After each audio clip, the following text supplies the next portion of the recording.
He's a little doubtful about the whole situation there. The animators do a very nice job of this part of the movie, because one of the things you see is that his eyebrows are always pointing up in the middle, whereas his father's eyebrows were pointing down in the middle. And so that's the difference between this, which is sort of like things are happening to me, and this, which is more like I'm imposing my will on things. And that's an immature face, and the animators capture that brilliantly.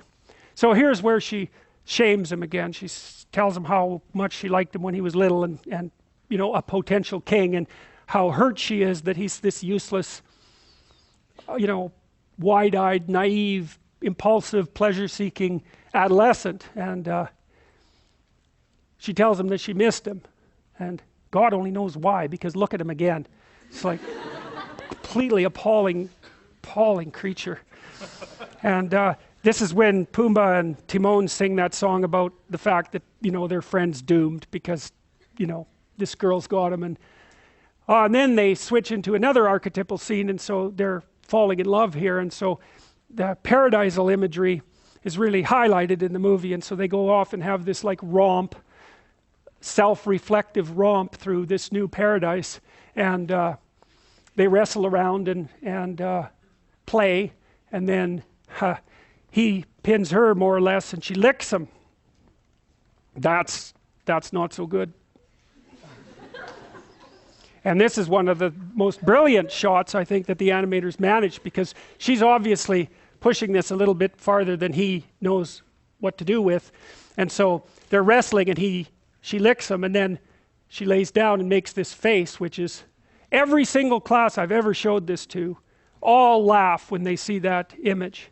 And that's a good example. So Freud said that jokes were a good route into the unconscious. So the question is, and this is an archetypal facial expression, and everyone knows exactly what it means. There's something sexually seductive about it, something very sexually seductive about it, despite the fact that it's a lioness. And the animators do an extraordinarily good job of capturing that. And so that has a huge effect on him. Well, these guys know that like, the game's up, man. It's like they know they're dead. Whatever attractions they can offer are paling in comparison to this. So anyways, things don't really progress past that, but you know, he gets a hint of her longing for him, what's waiting for him if he grows up, and the fact that she's completely disappointed in him because he's so completely useless.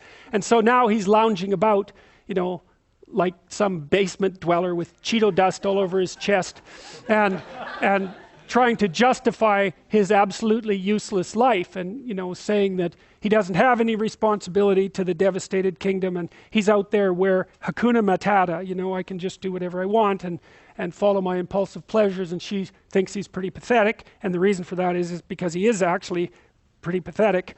And she tells him that, you know, she's extraordinarily disappointed, and he gets all pouty about it. I mean, even here you see when he's got kind of an aggressive look on his face, there's still nothing about it that's commanding. It's petulant, right? It's like, well, now I'm irritated, but he's got no force, and still completely appalling in this particular situation. So she judges him very harshly and leaves, and that makes him think. Yeah, he gets all self-conscious because this female that he admires wants to have nothing to do with him, and so he's, first of all, then he thinks, well, maybe I'll just hate all women, which is, you know, pretty pathetic conclusion, but a very common one. And the next is, well, maybe there's actually something wrong with him, right? Which is a very painful bit of self-reflection. So he notes that there's something wrong with him, and then he calls out to his father and says, look, you said you were always going to be here for me, and you're not. And so what's happening is that he's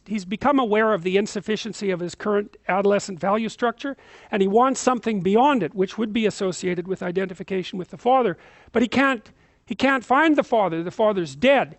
It's like when Pinocchio goes down to the bottom of the ocean to bring Geppetto up from the depths, right? That's the situation that Simba finds himself in right now. The father's gone and has to be brought up from the depths.